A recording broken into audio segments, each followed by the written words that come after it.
ఈ గుణాలు ఉన్నవాడు ఎవడో ఏదో గుణాలు చెప్పాడు, కొన్ని చాలా చెప్పాడు, ఇందులో కొన్ని తీసుకున్నాం మనం.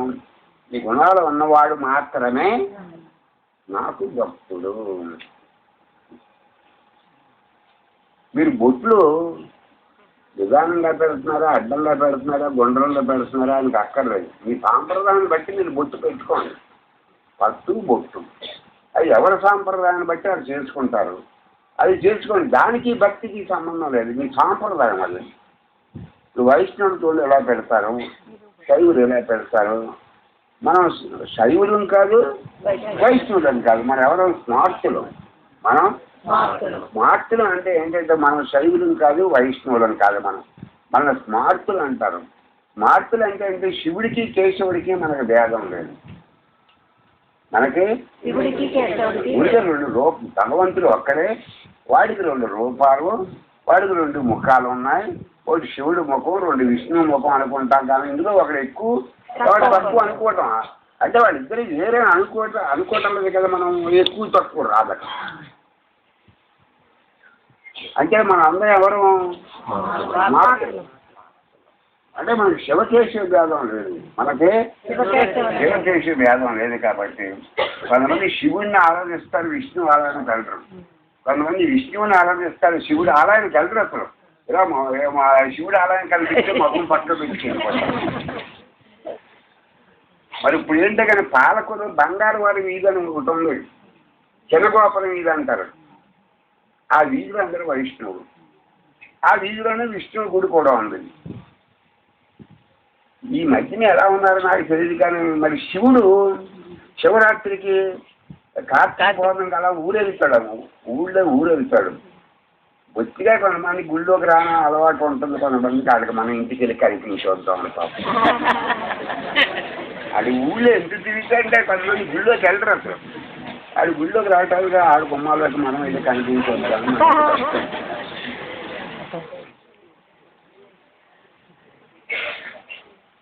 ఎంతో ధైర్యం చూడండి. వాడు ఎలాగ రావటాలని మనతోటి పోరాటం పెంచుకోడు. వాడు ఎలాగ రాడు గుళ్ళోకి, వాడు గుమ్మాలు వచ్చాడు, మనం వెళ్ళి కనిపించొద్దామని ఊరి నుంచి ఇంటికి తిరుగుతాడు. ఈ బంగారు వాడి వీధిలో చెనుబాపన వీధి అంటారు. వాడు శివుడు ఆ వీధిలోకి వచ్చాయని అందరూ తరపులేదు. మరి ఇప్పుడు ఎలా ఉందో, పూర్వం 20 ఏళ్ళ కింద అలాగే ఉంది. ఈ మధ్య నేను పాలపడి వెళ్ళటం తక్కువ, అది పాలపడి వెళ్ళటం తక్కువ.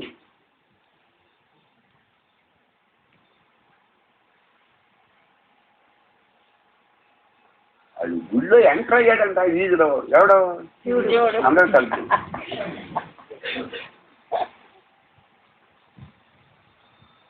అది విష్ణు మీద ప్రేమ ఉండొచ్చింది, అని తప్పులేదు. శివుడి మీద ద్వేషం ఎందుకు? శివుడి మీద ద్వేషం పెట్టుకుంటే విష్ణువు కూడా సంతోషించి నన్ను కూడా ద్వేషిస్తున్నారు అంటాడు. ఆ శివరూపంలో ఉన్నాడు ఎవడో అంటే విష్ణువునే ద్వేషిస్తున్నారు వీళ్ళు. అది తెలియదు.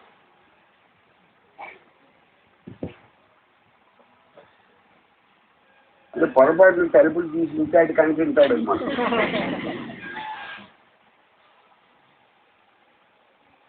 మళ్ళీ మధ్వాచార్యులు ఇది చెప్పింది రామానుజ సాంప్రదాయం. మధ్వాచార్యులు సాంప్రదాయం వాళ్ళకి అది లేదు. అది ఉడికే నారాయణుడు సుప్రీం అంటారు, శివుణ్ణి పూజిస్తారు, శివుణ్ణి ఆరాధిస్తారు, దేవుని ఆరాధిస్తారు, ఆంజనేయ స్వామిని మరీ ఎక్కువ ఆరాధిస్తారు. ఉడికే వాళ్ళు దేవతల్లో నారాయణ సుప్రీం అంటారు, కానీ మిగతా పేజీలు ఆడుకోవట్లేదు.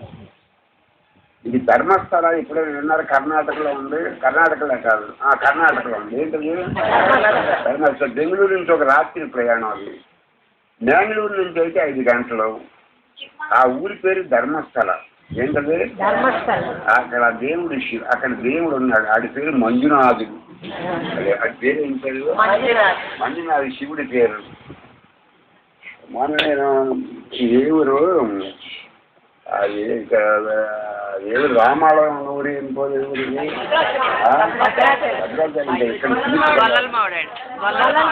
గొల్లల మామిడాడు. ఆ గొల్లల మామిడాడు వైష్ణవులు ఇంత ఉన్నాడు అబ్బాయి నేర్చుకుంటున్నాడు. నీ పేరు ఏం పేరు అన్నాడు. నా పేరు మంజునాథం అన్నాడు.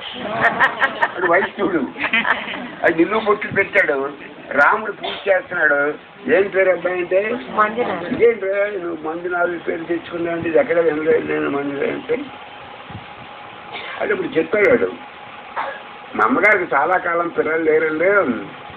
పెళ్ళి అయితే మంజునాథుని శివుడిని మా తాతగారు వైష్ణవులే కానీ మంజునాథుని మొక్కుకుంటే నేను పుట్టాను అంటే ఆయన ప్రసాదం నా పేరు మంజునాథుని అని పుట్టాడు. మరి ఉత్తి చేస్తున్నా అన్నాడు. ఏం పేరు మంజునాథుని గుడి మీకు ఎందుకు చెబుతున్నాను పేరు.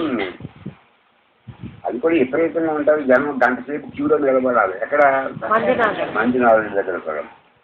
ఇప్పుడు ఆ గొడవ ఎందుకు చెబుతున్నానంటే అది మధ్వాచార్య సాంప్రదాయం వాడు స్థాపించాడు. వాడు వైష్ణవుడు. వాడు విష్ణు భక్తుడు. ఎవడు మధ్వాచార్యుడు స్థాపించలేదు. ఉడిపిలో కృష్ణుడు ఆయన స్థాపించాడు. ఆ మధ్వాచార్యుడు సాంప్రదాయంలో వచ్చే చెయ్యింటూ ఇది స్థాపించాడు. ఏది ధర్మస్థలం. ఆడు విష్ణు భక్తుడే. అంటే వాడి శివకేశ్వర భేదం లేదు. విష్ణువు గొప్పవాడు అంటారు. అంతకంటే తేడా ఏం లేదు వాడికి. ఈ ధర్మస్థల ఆడు స్థాపించాడు. నీకు అది చెబుతున్నాను చాలా విచిత్రం. అది ఆ గుడి దేవుడేమో శివుడు. దేవుడు శివుడు. పూజించేవాడు వైష్ణవుడు. దేవుడెవడో అందరూ నిలువు పెట్టుకుని అడ్డం పొట్టు అక్కడ ఉన్న అందరూ నిలువు పెట్టుకునే పూజిస్తారండి. అదే స్థాపించిన వాడు ఎవడో నిలువు పెట్టుకున్నాడు స్థాపించాడు. దేవుడు శివుడే. దేవుడు అభిషేకాలు అవి చేస్తారు. దేవుడు శివుడే. పూజించేవాడు ఎవరు వైష్ణవుడు. పెట్టడం జైన్లు. ఆ గుడి మీద పెట్టడం మేనేజ్మెంట్ గవర్నమెంట్ కాదు. ఎవరు మరి ఏనాటి నుంచి వస్తానని జైనుడేమో పెట్టడం దాన్ని దేని మీద ఆ గుడి మీద డబ్బు ఎంత వస్తుంది ఏంటి లెక్కలు చూసుకోవడం జైన్లు. పెద్దరకం. ఎక్కడ మేనేజ్మెంట్ ఎవరు జైన్లు. పూజించేవాడు ఎవరు వైష్ణవుడు. పూజింపబడే దేవుడు ఎవడో శివుడు. ఇన్ని రకాలుగా ఉంటాడు.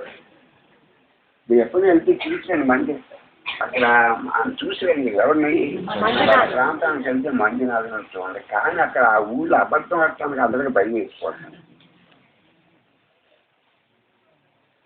కారణం నాకు తెలియదు కానీ ఆ ఊళ్ళో అబద్ధం చెప్పడం అందరికీ భయం.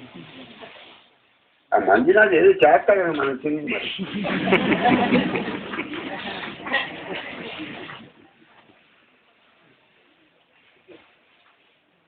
మరి కర్ణాటకలో ఎవరైనా అబద్ధాలు చెబుతున్నారు అనుకో అయితే మంజునాథ్ దగ్గరికి వెళ్దాం కదా నువ్వు అక్కడ అబద్ధాలు చెబుతున్నా అంటే వాడు కొనుక్కొచ్చేస్తాడు.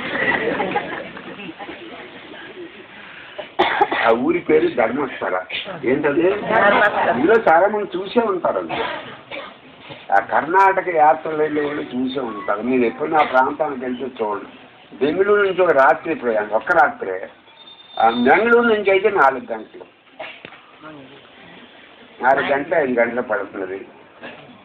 దేవుడు శివుడు అంటే అక్కడ సామాన్యంగా నాకు నచ్చింది. అందుకే దేవుడు ఎవరు శివుడు. పోదారులు ఎవరు వైష్ణవుడు.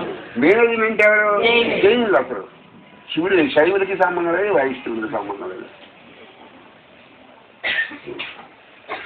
ఈ మాట ఇప్పుడు ఎందుకు ఈ విషయం అంటే ద్వేషం పనికిరాదని చెప్పడం. ఈ మాట ఎందుకు చెబుతున్నానంటే మీకు ఒక ఇష్టమైన దేవుడు ఉండొచ్చు. అందులో పొరపాట్లేదు. ఇష్టమైన దేవుడు ఇంకో దేవుళ్ళు కూడా మీ దేవుడిని చూసుకోవాలి. ఇప్పుడు మీరు నీకు మీ అమ్మ అంటే బాగా ఇష్టం అనుకో. వీరి మీద నీకు ద్వేషం కలుగుతాను అనుకో. అప్పుడు నెమ్మదిగా మీ అమ్మని ఇంట్లో చూసుకోవడం అలవాటు చేసుకుంటే ద్వేషం పోతుంది. నువ్వు ఫాలో అవుతున్నావా? మీరున్నారు వీరి మీద నీకు ద్వేషం వస్తావు ఏ కారణం చేస్తానా? అప్పుడు నెమ్మదిగా ఏం చేయాలంటే వీరిలో మీ అమ్మని చూడటం నేర్చుకోవాలి. ఏం చేయాలి? నేర్చుకుంటే ద్వేషం తగ్గిపోతుంది. కానీ నీకు ఏ దేవుడు అయితే ఇష్టమో ఆ దేవుడిని అందరి దేవతల్లోనూ చూడటం నేర్చుకోవాలి. తిరిగి ఇంకా ద్వేషం అనేది రాదు. మన దేవుడే ఆ రూపంలో ఉన్నాడు అనుకుంటే సరిపోతుంది. మన విష్ణువే శివరూపంలో ఉన్నాడు. మన విష్ణువే వెంకటేశ్వర రూపంలో ఉన్నాడు. మన విష్ణువే కుమారస్వామి రూపంలో ఉన్నాడు నువ్వు అనుకుంటే భావన అలా ఉంటే నీకు ఇంకా ద్వేష బుద్ధి పుట్టదు. ఈ దేవత ఎక్కువ ఆ దేవత తక్కువ అని ఇంకా ఆ సమస్య కూడా నీకు రాదు.